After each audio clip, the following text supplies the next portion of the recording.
Alhamdulillahirabbil alamin wa bihi nasta'inu ala umuri dunya waddin.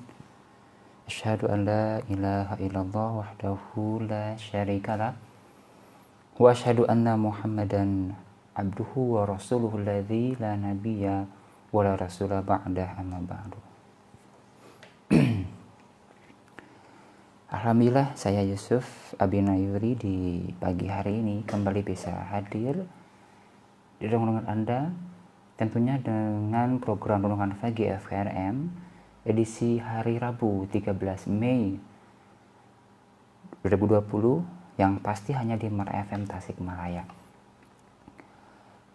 Seperti biasa, setiap pagi kami harapkan kondisi Maramiania dalam keadaan sehat walafiat, dalam keadaan tetap produktif dengan kebaikan dan amal soleh, sehingga kita menjadi orang yang terbaik. Kata Rasulullah SAW, khairun nas man tala umuruhu wa hasuna amaluhu. Orang terbaik itu adalah orang yang panjang jatah usianya dan bertambah kebaikannya. Baik, seperti biasa meremehnya silakan. Nanti Anda bisa menggunakan line telepon via WA ya. WA telepon dicatat nomornya 0811 21 10 13. Bisa Anda via phone WA atau Anda bisa chat ke WA tersebut. Sekali lagi 0811 21 10 13. Hari ini kita akan coba untuk menelaah sebuah hadis Rasulullah SAW, hadis yang masyhur, hadis yang sering dibawakan oleh para asatidz mubalik, terutama untuk khas tema Ramadan. Tetapi nanti kita akan coba lihat sisi yang berkaitan dengan mental atau spirit munfik ya. Jadi singkatnya adalah setiap Ramadan itu Rasulullah bersama Jibril tadarus, tadarus sampai khatam, murojaah hafal bersama Jibril. Nah, namun di awal hadisnya itu Rasulullah dikabarkan oleh sahabat Ibnu Abbas bahwa beliau adalah orang yang dermawan dan paling dermawan ketika di bulan Ramadan. Kita akan coba ya. Kita akan coba bacakan hadisnya. Kana Rasulullah sallallahu alaihi wasallam ajwadan nas wa kana ajwadu ma yakunu fi Ramadan. Hina yalqahu Jibril wa kana yalqahu fi kulli lailah min Ramadan fayudarisuhul Qur'an. Fala Rasulullah sallallahu alaihi wasallam ajwadu bil khair min rihil mursalah. Rasulullah sallallahu alaihi wasallam adalah orang yang paling dermawan. Menggunakan isim tafdhil atau superlatif, orang yang paling dermawan. Wa kana ajwadu ma yakunu fi Ramadan. Dan Rasul sangat-sangat paling dermawan ketika datang bulan Ramadan. Hari-hari biasa Rasulullah dermawan, apalagi datang bulan Ramadan. Kita akan melihat fakta Rasulullah SAW. Secara zahiriyah, Rasul digambarkan orang yang sederhana, bahkan sangat sederhana maramennya. Ya, rumahnya di tempat itu, ruang tamu di sana, ruang tidur di sana gitu. Bahkan tidak digambarkan sebagai sosok manusia yang punya aset atau rumah yang besar, enggak, kecil. Tetapi Rasul dengan sangat kesederhanaan tersebut, Rasul malah mewah dalam hal akhiratnya. Rasul dunianya, tanda kutip ya, dunianya miskin tapi akhiratnya kaya. Rasul diantaranya banyak dikisahkan berbagi kepada orang-orang yang kurang mampu. Ya, Rasul ada pengemis dikasih. Kemudian juga ada pemuda nih yang sudah ngebet pengen nikah, kemudian ngeluh pada Rasulullah, mengadu ingin nikah gitu. Pada akhirnya setelah mendapatkan calon istri, kebingungan lagi. Kenapa bingung? Karena dia nggak punya biaya untuk nikah gitu. Rasul kemudian membiayai pernikahan sahabat tersebut. Rasul dermawan luar biasa. Nah, jadi kita melihat bahwa untuk berbagi itu tidak harus menjadi orang kaya materi, ya. Karena ternyata berbagi itu adalah sebuah efek, sebuah buah dari pemahaman keyakinan beragamanya. Jadi itu ya, Rasulullah, kata Ibnu Abbas, itu orang yang sangat dermawan, paling dermawan, ajwadun nas. Dan ketika datang Ramadan, Rasul sangat-sangat lebih dermawan dari biasanya. Yang unik adalah kemudian oleh Ibnu Abbas disampaikan, hina yalqahu Jibril, ketika datang kepadanya Jibril, wa kana yalqahu fi kulli laila, dan Jibril datang pada Rasul setiap malam. Artinya setiap malam Rasulullah itu orang yang dermawan, sangat dermawan. Fayudarisuhu, mau ngapain Jibril sama Rasulullah? Fayudarisuhul Quran, Jibril bertadarus Quran dengan Rasulullah SAW. Dan Rasulullah SAW sungguh ajwadu bil khair, lebih dermawan terhadap kebaikan, minarihil mursalah, daripada angin yang berhembus kencang. Rasul digambarkan lebih cepat dermawannya ketimbang angin. Ini menunjukkan sangat-sangat luar biasa dalam Rasulullah SAW. Sebelum ke materi pokok, sedikit saya ingin menyampaikan apa yang ditulis oleh Imam Ibnu Hajar Al-Asqalani dalam Fathul Bari yang beliau susun. Qauluhu fayudarisul Quran, kata beliau, ucapan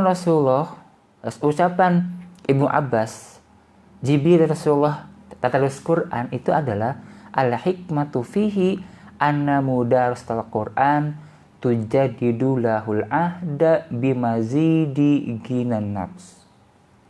Bahwa tadarus Al-Quran itu akan memperbaharui keimanan, ya, dengan bertambahnya ginan nafs, kekayaan hati.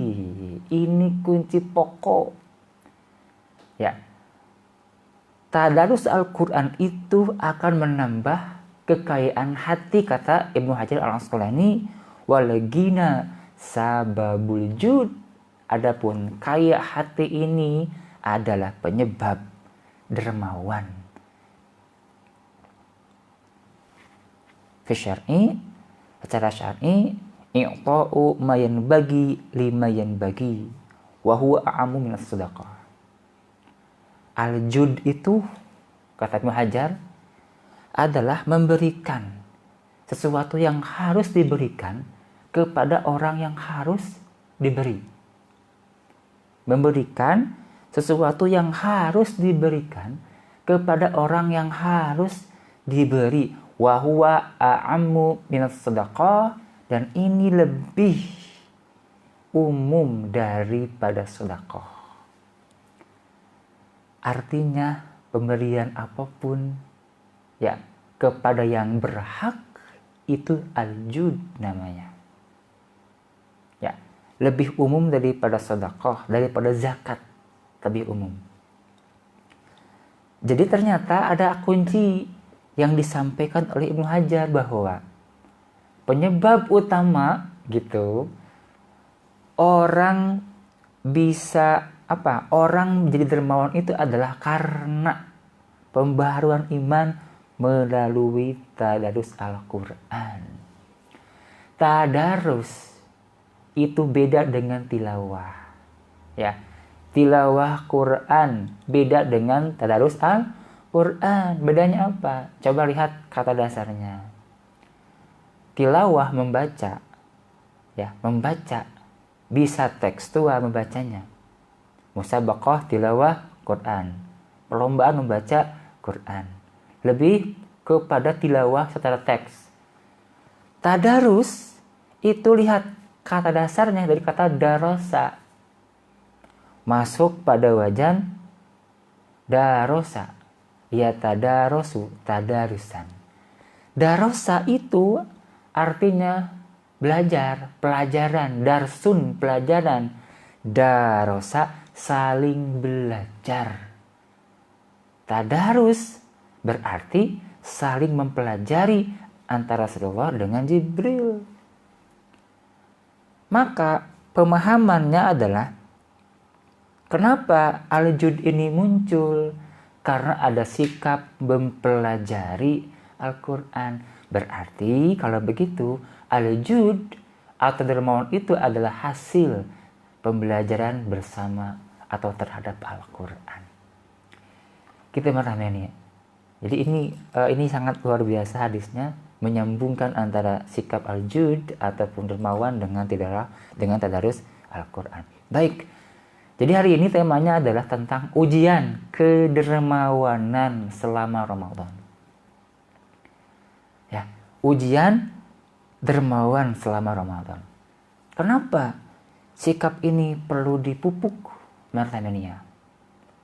Ya. Yang paling pokok adalah kita punya mindset bahwa Ramadan itu bulan untuk menanam kebaikan yang sangat luar biasa, yang ganjarannya sangat berlipat ganda. Gitu. Nah, kita masuk ke poin pertama, bahwa di awal dibahas, pertama adalah dermawan itu, Al-Jud itu adalah efek.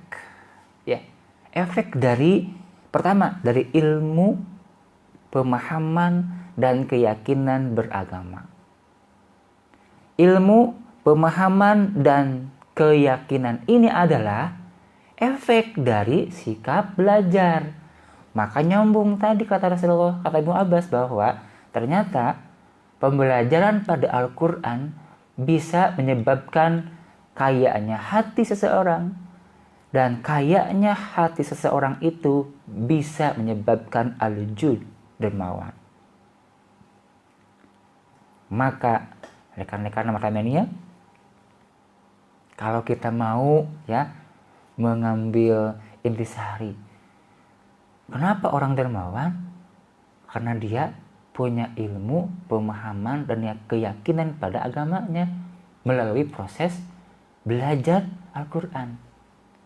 Sebaliknya, kenapa orang tidak dermawan, dalam kurung bakhil gitu ya?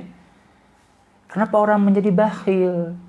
Berarti pertama, tidak punya ilmu, pemahaman, dan keyakinan mendalam terhadap agama. Karena tidak ada proses belajar Al-Quran.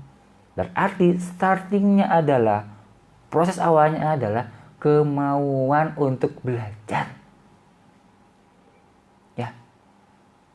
Kemauan untuk belajar yang menimbulkan ilmu, pemahaman, dan yakin kepada apa yang Rasulullah sampaikan. Ini berarti, maka kalau terkisahkan ada seseorang yang kaya, kemudian dia pelit, dia bakhil, ini kesimpulan silogisme ya dari hadis Rasulullah ini, hadis Bukhari sahih, bahwa ketika ada orang yang kaya, Allah titipkan harta banyak. Ingat, Allah titipkan harta banyak. Harta Allah tuh. Kemudian dia bakhil. Apalagi sudah sangat jelas ada yang minta. Sudah sangat jelas ada program untuk kepedulian pada sesama. Kemudian dia menahan hartanya. Dia tidak salurkan hartanya. Dia bakhil, maka ujung-ujungnya kata hadis ini adalah berarti interaksi dia bersama Al-Qur'annya kurang. Interaksi dia dengan ilmu agama Allahnya kurang. Ilmu pemahaman keagamaannya kurang. Artinya mungkin saja orang ini terlalu sibuk dengan dunianya sehingga melupakan kesibukan untuk akhirat kelak. Maka perhatikanlah mereka yang usahanya mungkin belum cukup besar, ya. Oke lah disebut mungkin usaha mikro, UMKM, usaha mikro, kecil menengah. Lihat yang mikro, karena di awal sudah ada interaksi dengan Al-Quran. Bukan hanya tilawah, tapi tadarus Al-Quran, mempelajari Al-Quran. Lihat ketika usaha mikronya menghasilkan profit, meskipun profitnya, net profitnya, bahkan fresh money-nya kecil, gak sebesar usaha kecil menengah, bahkan besar. Lihat sikapnya. Ada istilah sasireun sabeunyereun. Yang penting infak ini adalah bukti burhan dirinya pada Allah Subhanahu wa taala tentang keimanannya. Gitu. Jadi ini ya, poin pertama adalah dermawan itu adalah efek samroh, buah dari ilmu, pemahaman, dan keyakinan sebagai hasil dari proses interaksi dengan Al-Quran. Fayatadarsunahul Quran. Ya, maka sering-seringlah wahai para abdinya, orang-orang yang Allah berikan harta yang cukup melimpah, sering-seringlah interaksi dengan Al-Quran, sering-seringlah kita bersama di majelis ilmu, bersama para mubalik, para ulama, untuk sekedar 1 jam lah menyimak ya ilmu agama. Ilmu bisnis sudah sangat dikuasai oleh Anda, praktek bisnis sudah sangat-sangat mahir Anda praktekkan. Nah, kita sama-sama belajar bersama ulama kita, interaksi dengan Al-Quran, kemudian kita praktekkan hal tersebut. Itu pertanyaannya yang pertama. Ya.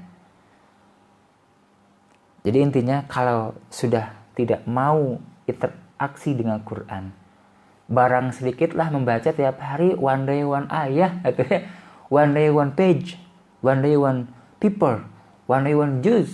Kalau sudah tidak mau atau tidak ada waktu, sekali lagi, mungkin bukan gak mau ya, kalau sudah tidak ada waktu untuk interaksi dengan Quran, minimal membacanya saja, apalagi tadarus mempelajarinya, hati-hati. Ya itu hati-hati, nah, Allah Subhanahu wa taala akan memberikan ujian bagi Anda, bagi orang yang tidak mau atau mahjuro. Rasulullah pernah curhat ya pada Allah Subhanahu wa taala dalam Al-Qur'an, saya baca nanti. Wa qala Rasul, ya Rabbi inna hadza qaumi ittakhadhu hadzal Qur'ana mahjura. Rasulullah lapor ke Allah, makanya ini bayangkan ya, Rasul lapor ke Allah, ya Allah, sesungguhnya kaumku ini menjadikan Al-Qur'an mahjuro, ditinggalkan. Ya, makanya ini ya, kalau Anda curhat pada seseorang, kapan? Kalau masalahnya sangat berat, benar nggak? Benar ya? Kalau Anda punya masalah berat, sangat berat, Anda sudah blank. Bagaimana nih solusinya sudah blank? Anda curhat, benar kan? Konsultasi pada konsultan, pada psikolog, dan seterusnya. Bayangkan, Rasul mencurhatkan umatnya yang meninggalkan Quran. Berarti apa ini maksudnya? Berarti umat Rasul yang meninggalkan Quran, yang tidak mau interaksi dengan Quran, barang minimal membaca setiap hari 1 halaman lah cukup. Berarti apa ini maksudnya? Ini adalah masalah yang cukup berat bagi Rasul. Sampai-sampai Rasul harus curhat pada Allah. Ya Rabbi, inna qaumi ittakhadhu hadzal Qur'ana mahjuro. Ya Rabb, sesungguhnya kaumku menjadikan Quran ditinggalkan. Tuh, mata ininya. Ngeri kan? Ngeri. Kita janganlah bagian dari orang yang meninggalkan Quran. Enggak lah. Ya, saya percaya Martamania itu ahli Quran yang tiap hari bisa bersahabat dengan Quran. Ingat ya, kalau kita bersahabat dengan Quran, kata Rasulullah SAW, Quran kelak pada hari kiamat akan datang kepada kita membawa syafaat. Iqra'ul Qur'ana fa innahu ya'ti yaumal qiyamah syafi'an li ashabihi. Baca oleh kalian Quran, pelajari oleh kalian Quran. Sesungguhnya Quran akan datang pada hari kiamat sebagai pembawa syafaat. Bagi siapa? Li ashabihi, bagi para sahabatnya. Minimal sahabat Quran itu adalah minimal melakukan interaksi dengan membaca Quran, apalagi tadarus. Itu pertama martabanya. Yang kedua, sikap dermawan itu, sikap kemauan berbagi itu adalah sikap patuh pada syariat. Kenapa? Karena berbagi itu diperintahkan oleh Allah. Infak itu diperintahkan oleh Allah. Sedekah itu diperintah oleh Allah. Lebih umum sedekah Allah perintahkan. Kenapa ini?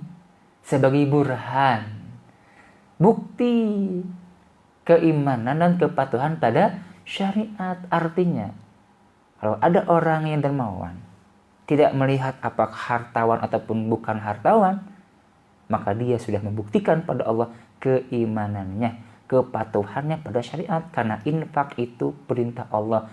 Bahkan infak hukumnya wajib. Jadi Anda, para muzaki khususnya, janganlah merasa cukup dengan hanya berzakat. Membiayai umat itu, program umat itu bukan hanya dengan zakat. Tidak cukup hanya dengan zakat. Ayo coba kita berlomba-lomba untuk membiayai perjuangan keumatan ini dengan infak. Dan infak itu prinsipnya lebih besar, lebih baik. Lan tanalul birra hatta tunfiqu mimma tuhibbun. Kalian tidak akan sampai pada kebaikan yang paripurna sehingga kalian menginfakkan apa yang masih dicintai. Mimma tuhibbun, sebagian dari apa yang kalian masih cintai. Ini ujian kedermawanan yang Allah berikan kepada kita. Makanya, dan kunci utamanya surga itu adalah patuh. Sekali lagi, kunci utama surga itu adalah patuh. Kalau Anda yang punya harta ingin masuk surga dengan harta Anda, kunci utamanya adalah patuh pada syariat dengan harta Anda. Masih ingat ya, Rasul bersabda, hadisnya sangat masyhur, kullu ummati yadkhulunal jannah. Semua umatku akan masuk surga, kata Rasulullah.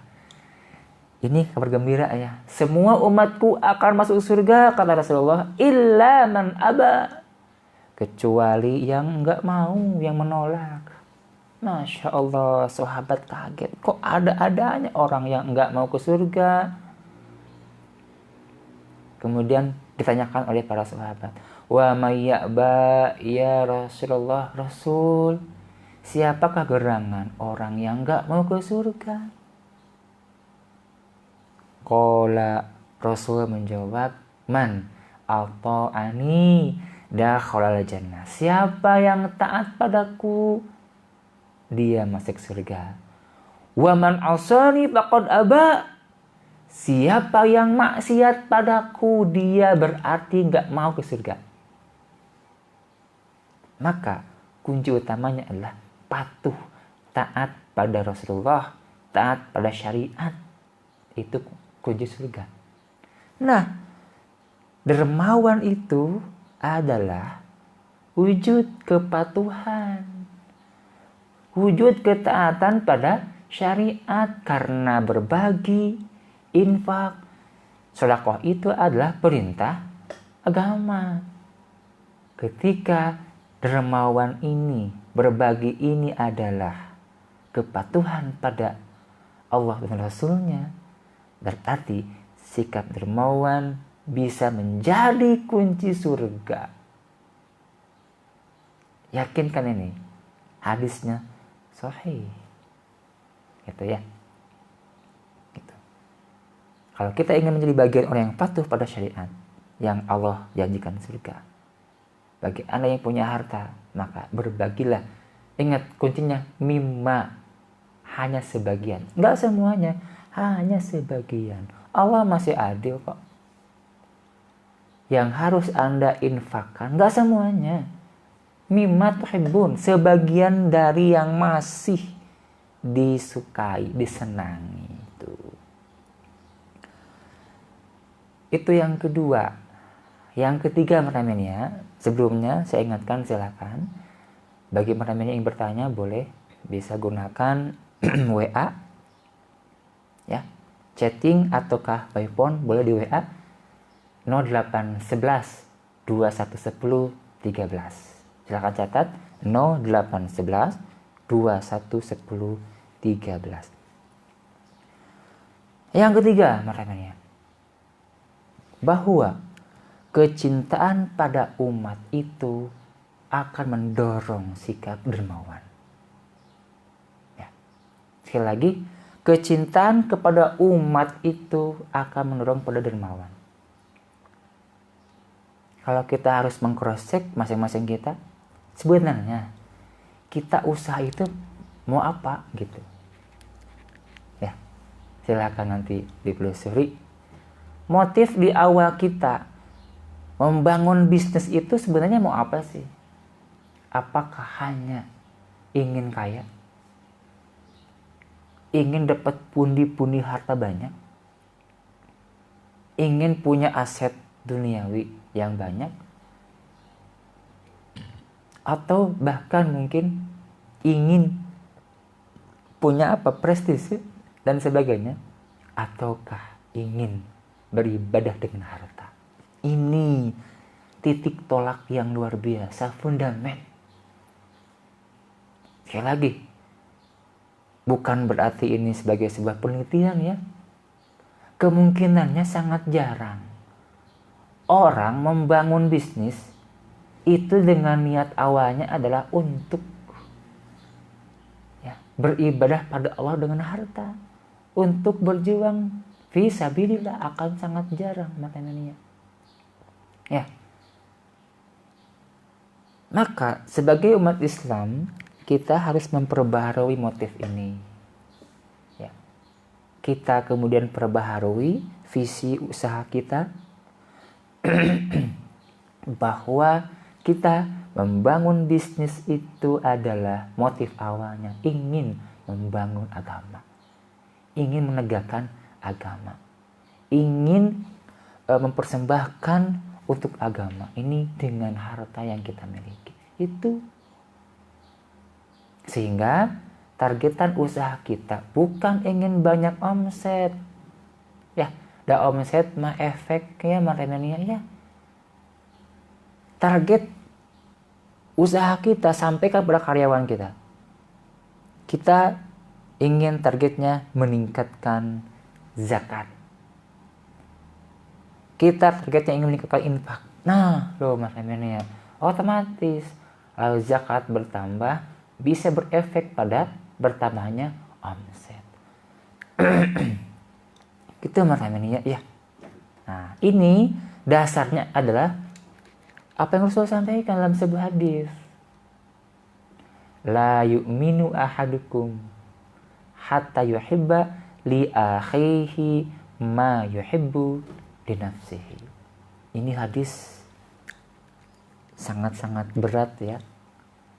Sangat berat untuk kita aplikasikan, tetapi kita nggak boleh kemudian berapologi.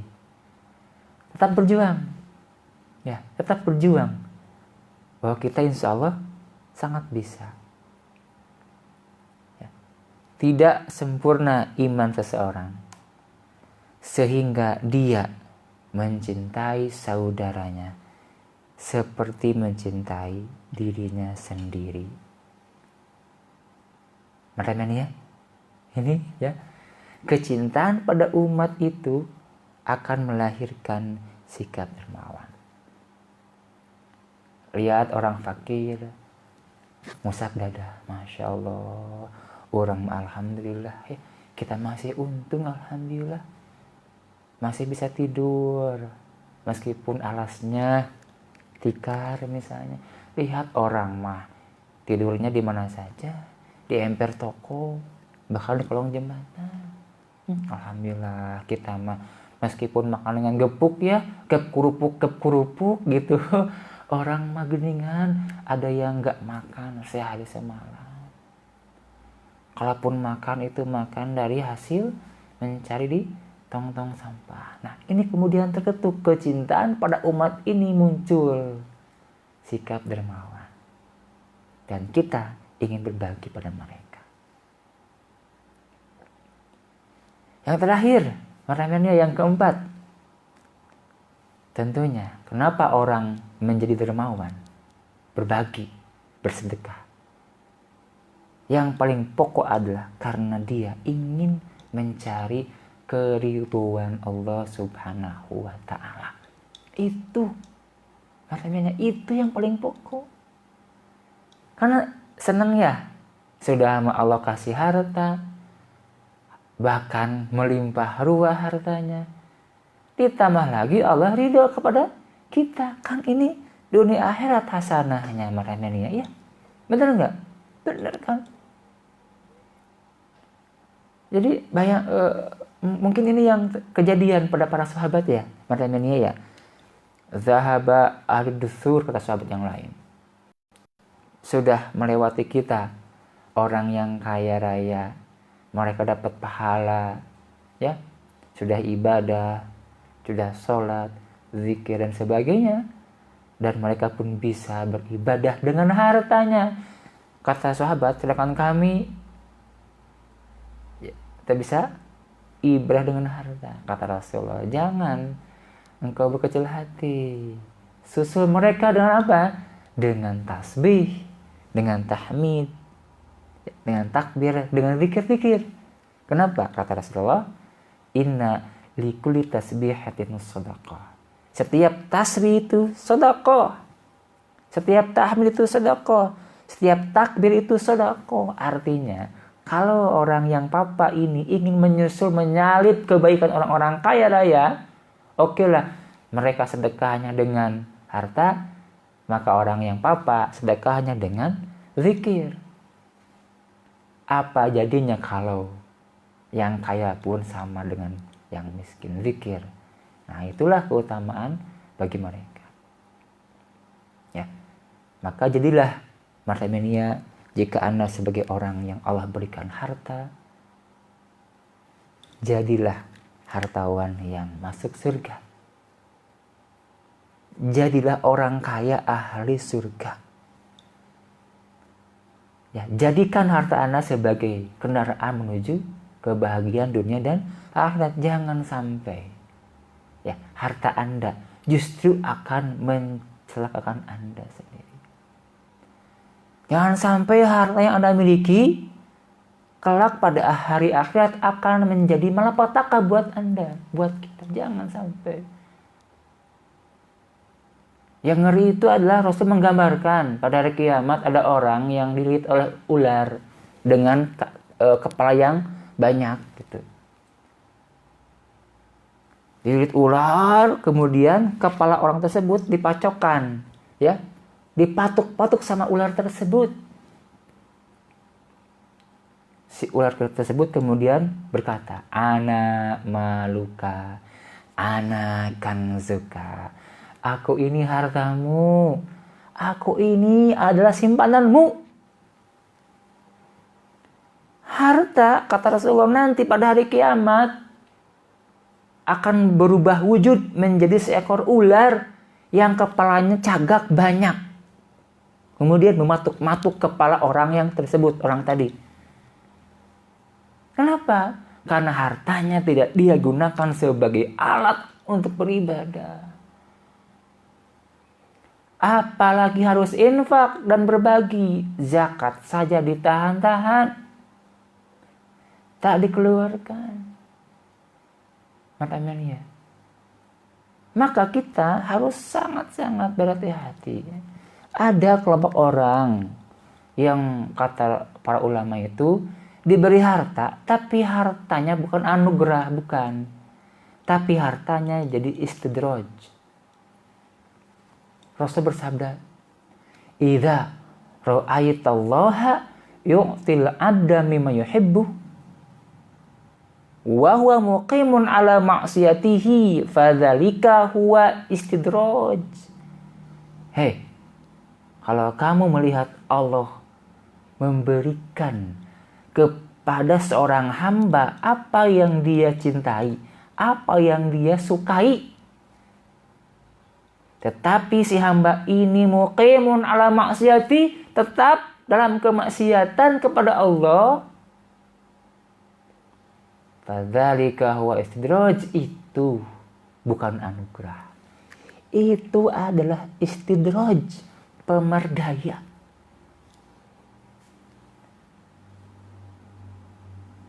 Hati-hati ya.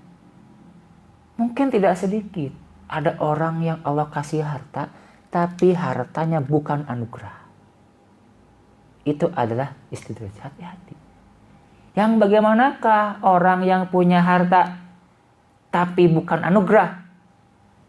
Kata Rasulullah, keterangannya adalah wa huwa muqimun ala ma'siyatihi. Dia tetap dalam kemaksiatan kepada Allah. Teman-teman, itu kuncinya. Artinya, kalau ada orang kaya, orang yang punya harta, kemudian dia malah bermaksiat kepada Allah, ujungnya tidak dermawan, bakhil, tak mau berbagi, jangankan berbagi, zakat pun tidak. Hati-hati, hartanya itu adalah istidraj.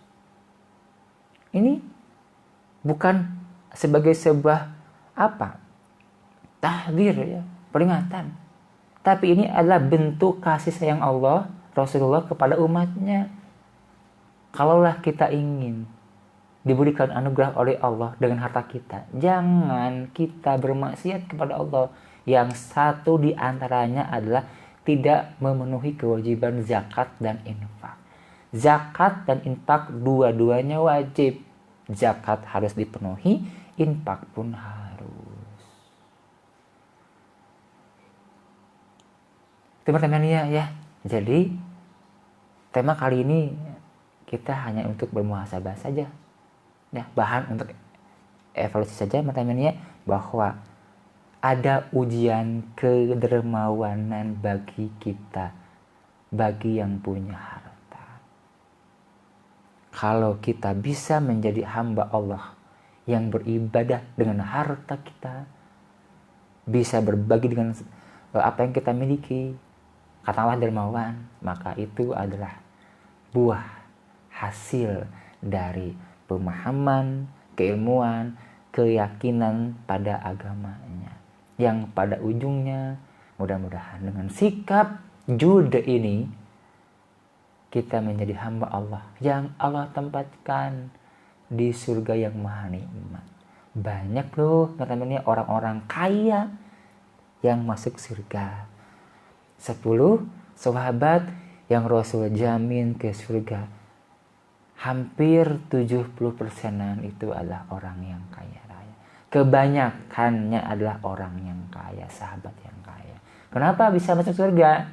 padahal dia sangat kaya raya, karena kekayaannya menjadi jalan kebaikan, menjadi alat ibadah kepada Allah Subhanahu wa Ta'ala. Demikian yang dapat saya sampaikan, Markamania. Semoga bermanfaat, dan mohon maaf bila banyak kata-kata yang kurang berkenan di hati Anda. Mohon maaf, banyak kekurangannya. Yang benar itu adalah dari Allah Subhanahu wa Ta'ala, yang salah itu adalah atas kejalan saya pribadi. Kekurangan yang mungkin masih sangat banyak di diri saya. Mohon maaf dan terima kasih atas perhatiannya. Robbana afik alayna sabra wa tsabbit aqdamana wa nsurna al-qawmil kafirin. Robbana atina fid dunya hasanah wa fil akhirati hasanah wa qina adzabannar. Aqulu qouli hadza astagfirullahaladzim wa minkum. Wassalamualaikum warahmatullahi wabarakatuh. Kami isi udara dengan dakwah.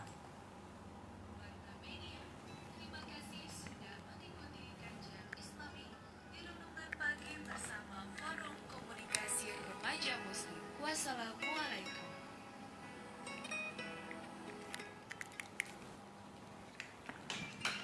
Kenuhun.